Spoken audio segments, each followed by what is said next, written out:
है ना। स्ट्रेस पे जो बेस्ड कुछ क्वेश्चन है उसको हम लोग कर लेते हैं। जैसे यहाँ पे दे रखा है ब्लॉक है जिसका है ये 5 मीटर है, ये 2 मीटर है ना।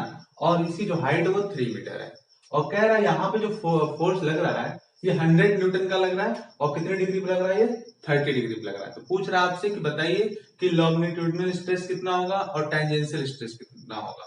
अच्छा, लॉन्गिट्यूडिनल एंड टेंजेंशियल दो बातें पूछ रहा है भाई। लॉन्गिट्यूडिनल स्ट्रेस कितना होगा और टेंजेंशियल स्ट्रेस कितना होगा। तो टेंजेंशियल स्ट्रेस कौन सा होता था भाई? टेंजेंशियल स्ट्रेस वो होता था जो सरफेस की क्या होता था, सरफेस के पैरेलल लगता था। लॉन्गिट्यूडिनल कौन सा होता था? जो सरफेस के परपेंडिकुलर लगता था, है कि नहीं। तो चलिए, तो हम लोग बातें करते हैं टेंजेंशियल और लॉन्गिट्यूडिनल स्ट्रेस की। और इस सेशन में बच्चों हम लोग क्वेश्चन करेंगे, जितने भी स्ट्रेस से रिलेटेड क्वेश्चन होते हैं जितने टाइप के, उसकी चर्चा हम लोग करेंगे, है ना। तो चलिए, अगर हम लोग बात करें टेंजेंशियल स्ट्रेस की, सबसे पहले हम लोग बात कर लें टेंजेंशियल स्ट्रेस की। ओके, तो टेंजेंशियल स्ट्रेस के लिए आप क्या लिखेंगे? सिग्मा टी लिखते थे। ओके, और उसके बाद वैल्यू कितनी आती थी? Force by tangential force by वो क्रॉस सेक्शनल एरिया। यही तो होता था बच्चों, tangential force by cross sectional area. Okay, तो अब देखिए टेंजेंशियल कितना होगा, ये हमारा 100 है, इसको हम ब्रेक कर लें तो ये कितना हो जाएगा? ये हो जाएगा 100 cos 30 डिग्री। बोलिए कितना हो जाएगा? 100 cos 30 डिग्री। तो ये हो जाएगा 100 cos 30 डिग्री और ये कितना हो जाएगा? 100 sin 30 डिग्री। तो टेंजेंशियल की बात हम कर रहे हैं तो यहां पर वैल्यू कितनी आ जाएगी? एफ टी की वैल्यू ये आ जाएगी 100 cos 30 डिग्री, है कि नहीं, बाय क्रॉस सेक्शनल एरिया जहां पे फोर्स लग रहा है। तो इसका देखो डायमेंशन आप देखो दे रखा है, कितना दे रखा है? ये दिया 5, ये दिया 2 और हाइट दिया है 3 मीटर। ओके, तो इसका अगर मुझे एरिया निकालना हो, इस ये क्रॉस सेक्शनल एरिया निकालना, तो मैं क्या लिखूंगा? 5 इंटू 2, है ना। तो कितना हो जाएगा? 5 इंटू 2, ये हमारा क्रॉस सेक्शनल एरिया होगा। तो बच्चों यहां से कट कर लो, चाहो तो ये 100 और cos 30 की वैल्यू कितनी होती है? cos 30 की वैल्यू आप निकाल लो 5 गुना 10। और cos 30 की वैल्यू आप क्या लिखते हो? चलो, कुछ लोगों को cos 30 की वैल्यू ही नहीं पता रहता, तो ये मैं छोटा सा तुरंत एक मिनट बता देता हूँ भाई। ये 0 डिग्री, ये 30 डिग्री, ये 45 डिग्री, ये 60 डिग्री और ये 90 डिग्री। ओके, और यहाँ पे आप लिख लेते हैं क्या? साइन। और यहाँ पे आप क्या लिखते हैं? कॉस। इसकी वैल्यू कितनी होती है? 0। इसकी वैल्यू 1/2, इसकी वैल्यू 1/√2, इसकी वैल्यू √3/2, इसकी वैल्यू कितनी 1। यही वैल्यू पलट देते हैं यहाँ पे तो कितना मिल जाता है? ये 1। यहाँ पे कितना? √3/2, यहाँ पे √1/2 और यहाँ पे कितना? 1/2 और यहाँ पे कितना? 0। तो cos 30 की वैल्यू कितनी आई? √3/2। तो यहाँ पे हमने रख दिया कितना? √3/2। ओके, इससे एक 0 कट गया और ये 2 से 5, तो कितना आ गया? इसकी वैल्यू आ गई 5√3। ओके, ठीक है ना। तो ये इसका आ गया और यूनिट कितना होता है? न्यूटन पर मीटर स्क्वायर। तो ये टेंजेंशियल स्ट्रेस की वैल्यू आ गई। ओके, अब मैं बात कर रहा हूँ लॉन्गिट्यूडिनल स्ट्रेस की। तो लॉन्गिट्यूडिनल स्ट्रेस की अगर हम लोग बात करें तो हम लोग क्या लिखेंगे भाई? लॉन्गिट्यूडिनल स्ट्रेस की अगर हम लोग बात करेंगे तो हम लोग क्या लिखेंगे? हम लोग लिखेंगे लॉन्गिट्यूडिनल के लिए, देखिए क्या भाई, ये परपेंडिकुलर फोर्स कितना लग रहा है लॉन्गिट्यूडिनल स्ट्रेस की अगर हम लोग बात करें तो ये क्या? टेंजेंशियल फोर्स की जगह आप क्या? नॉर्मल फोर्स, है ना, बाई क्या? वो क्रॉस सेक्शनल एरिया। तो कितना लग रहा है? 100 sine 30 degree by cross sectional area कितना है? 5 टू जा कितना? 10 मीटर स्क्वायर। यही तो, यहाँ पे मीटर स्क्वायर लिख सकते हैं आप। ओके, तो ये हो गया मीटर स्क्वायर, ये 0 से 0 कट गया, बचा कितना? 10। और साइन 30 की वैल्यू देखिए कितना है? 1/2 हमने रख दिया, कितना आ गया? 5। तो यहाँ पे जो वैल्यू आ गई वो क्या आ गई? 5 न्यूटन पर मीटर स्क्वायर। ये हमारा लॉन्गिट्यूडिनल के लिए है। ओके, ये लॉन्गिट्यूडिनल के लिए यहाँ पे एल मैंने लिख दिया। और ये हमारा किसके लिए रहा? टेंजेंशियल के लिए। टेंजेंशियल में कितना आया? 5/√3 न्यूटन पर मीटर स्क्वायर। लॉन्गिट्यूडिनल में कितना आया? 5 न्यूटन पर मीटर स्क्वायर। तो बच्चों ये तो बहुत ही बेसिक कॉन्सेप्ट था, बहुत ही बेसिक कॉन्सेप्ट पे न्यूमेरिकल था। आप कह सकते हो कि स्ट्रेस का जो बेसिक कॉन्सेप्ट है उस पे था। बट क्वेश्चन ऐसे नहीं बनते, क्वेश्चन ऐसे बनते बच्चों कि उसमें कुछ मैकेनिक्स डाल दिया, है ना, कुछ उसमें रेशियो का क्वेश्चन डाल दिया, तो इस तरह के क्वेश्चन इसमें पड़ जाते हैं। तो चलिए इसको नोट करिए, आगे उस तरह का क्वेश्चन अपन लोग कर लेते हैं। नोट करिए फटाफट, आगे बढ़ते हैं। ओके, चलिए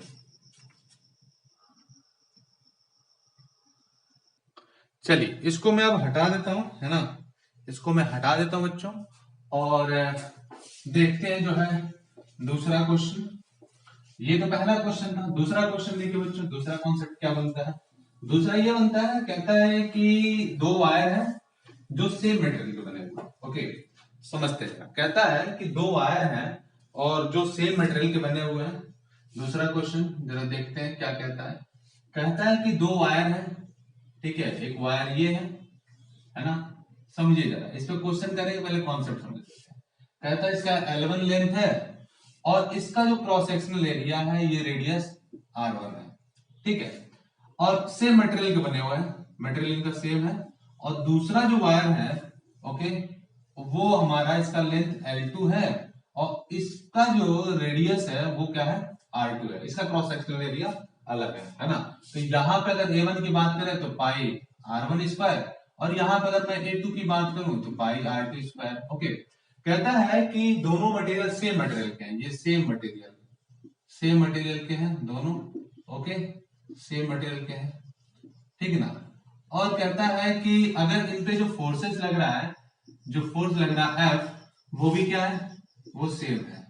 जो फोर्स लग रहा है वो भी क्या बच्चों, वो सेम है।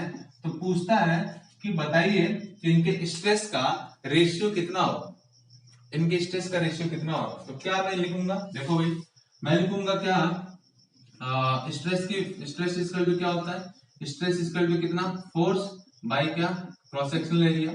ओके, तो मैं यहाँ पे बोल दिया ये स्ट्रेस 1 है, तो ये F1 और ये A1। ओके, और दूसरे के लिए बोल दिया क्या, स्ट्रेस 2, तो मैं क्या लिखूंगा, मैं लिखूंगा force F2 by area A2, है कि नहीं। अब मैं यहाँ पे क्या लिख सकता हूँ, मैं लिख सकता हूँ इसको क्या, सिग्मा 1 इक्वल टू क्या, F1 बाई एरिया कितना है, पाई R1 स्क्वायर। ओके, अच्छा, F1 इक्वल टू क्या है, यहाँ पे F1 equal to F2 equal to क्या है, F है, इक्वल फोर्सेस लग रहा है। तो मैं यहाँ पे F1 की जगह पे क्या लिख सकता हूँ, F लिख सकता हूँ, तो F by pi R1 square. Okay, और यहां पे मैं क्या लिख सकता हूँ, यहां लिख सकता हूँ F बाई कितना, पाई R2 स्क्वायर, है ना, पाई R स्क्वायर होता है ना, तो यहाँ पे R2 हो गया। अब स्ट्रेस 1 बाई स्ट्रेस 2 निकाल सकते हैं हम लोग, चलिए ठीक है, लिख देते हैं। तो sigma 1 by sigma 2 equal to क्या, ये हमारा स्ट्रेस 2 हुआ। ओके, इसको मैं सिग्मा से दिखाता हूँ बच्चों, स्ट्रेस को हम लोग सिग्मा से दिखाते हैं ना। तो क्या लिखूंगा मैं लिखूंगा F by pi R1 square by F by pi R2 square. F ने F को कैंसिल कर दिया, बचा कितना, pi R2 square by pi R1 square. Pi ने पाई को भस्म कर दिया, तो कितना बचा, sigma 1 by sigma 2 equal to कितना, R2 स्क्वायर बाई R1 का स्क्वायर। ओके, तो ये आपके पास बचा कि अब स्ट्रेस 1 बाई स्ट्रेस 2 का जो रेशियो आया वो कितना आया, R2 का स्क्वायर बाई R1 का स्क्वायर। तो इस पे आपसे क्वेश्चन पूछ सकता है। क्वेश्चन देखिए क्या बोलेगा, क्वेश्चन ये आपके पास एक फार्मूला मिलेगा और इसी फार्मूले पे आपको क्वेश्चन करना है। क्वेश्चन क्या रहेगा, कहेगा कि अगर इनके रेडियस का रेशियो जो है, अगर जो हम वायर लेते हैं, ठीक है, और उनका जो है रेडियस का रेशियो जो है R1 रेशियो R2 दे रखा है 4:3। ओके, तो बताओ कि उनके स्ट्रेस का रेशियो कितना होगा अगर वो सेम मटेरियल के वायर बने हो और उनपे सेम फोर्स लग के स्ट्रेच हो रहे हैं। तो क्या करेंगे, R1 R2 वैल्यूज में रख दीजिए, तो आपको मिल जाएगा ना, sigma by sigma 2 equal to क्या, सिग्मा 1 R2 की वैल्यू कितनी है, R2 की है 3, तो 3 का स्क्वायर करेंगे 9 और 4 का स्क्वायर करेंगे 16, है कि नहीं। तो ये आपका एकदम एक लाइन में क्वेश्चन आपको मिल गया, है ना, मतलब आंसर मिल गया क्वेश्चन का। तो ये हो गया ना। तो आप ऐसा मतलब इसको ये आपको याद होना चाहिए। तो इस तरह क्वेश्चन आप बहुत ही इजी वे में कर ले जाओगे, है ना। तो ये रहा, ठीक है, चलो नोट कर लो। और कई बार क्या होता है कि डायमीटर के टर्म में देते हैं, डायमीटर के टर्म में, तो डायमीटर के टर्म में भी कर सकते हो, है ना, नहीं कर पाओगे क्या, ठीक है, नोट कर लो। तो डायमीटर के टर्म में क्या लिखोगे भाई, रेडियस इक्वल टू क्या होता है, चलो डायमीटर वाला भी बोल ही देते हैं। ये हमारा देखो भैया रेडियस, जिनको नहीं पता है वो देख लो, जिनको पता है उनको तो बातें पता ही है ना।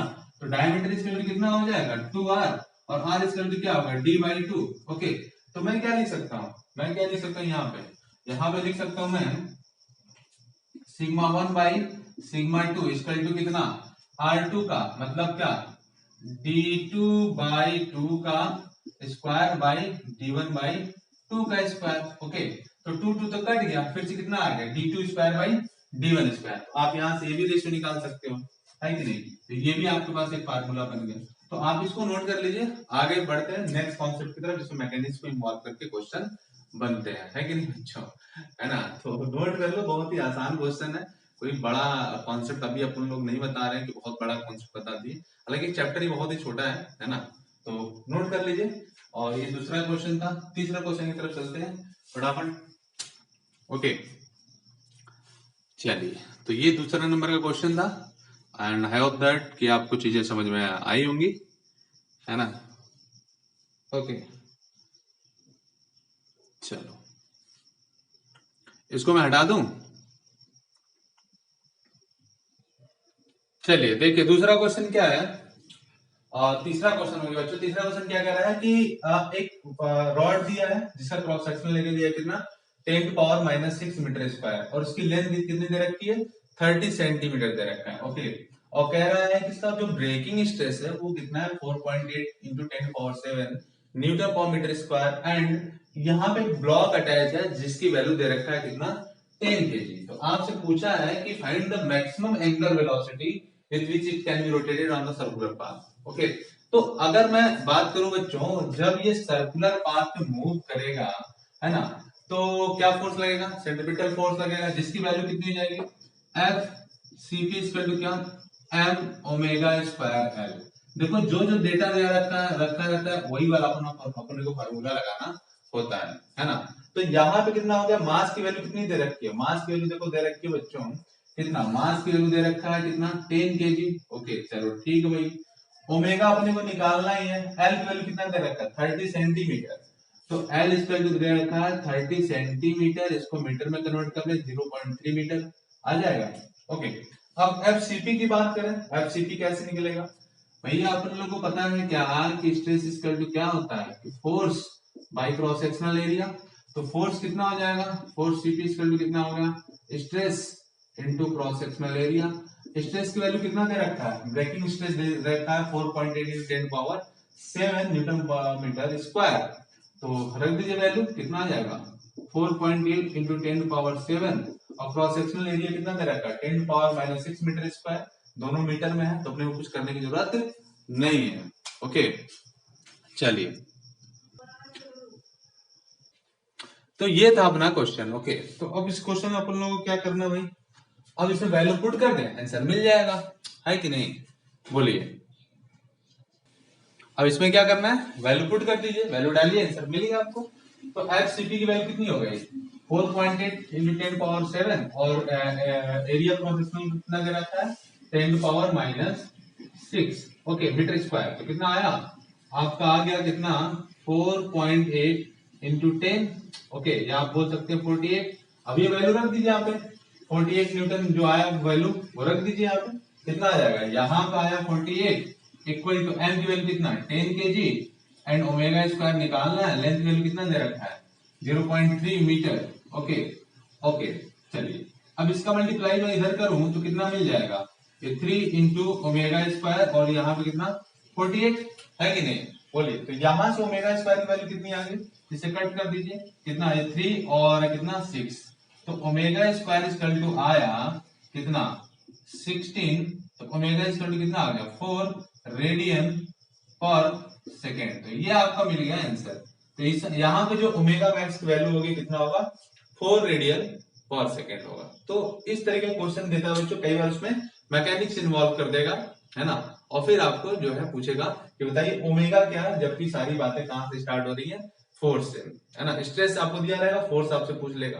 तो इस तरह के क्वेश्चन बनते हैं, इस क्वेश्चन को नोट करिए। अगले क्वेश्चन पे चलते हैं हम लोग, अगले कॉन्सेप्ट पे चलते हैं, है ना, चलिए नोट कर लीजिए। और एक कॉन्सेप्ट और बचता है, उसको अपन लोग बोलते हैं क्या, बल्क स्ट्रेस बोलते हैं, उससे रिलेटेड कुछ क्वेश्चन हम लोग करेंगे। ओके चलिए, ये हो गया हो तो मैं इसको हटा देता हूं अभी फिलहाल, है ना। चलो बच्चों, तो मैं इसको हटा देता हूं और फिर नेक्स्ट कॉन्सेप्ट की तरफ बढ़ते हैं हम लोग। नेक्स्ट कॉन्सेप्ट क्या क्या था जरा देखते हैं। ओके चलिए, नेक्स्ट कॉन्सेप्ट देखते हैं।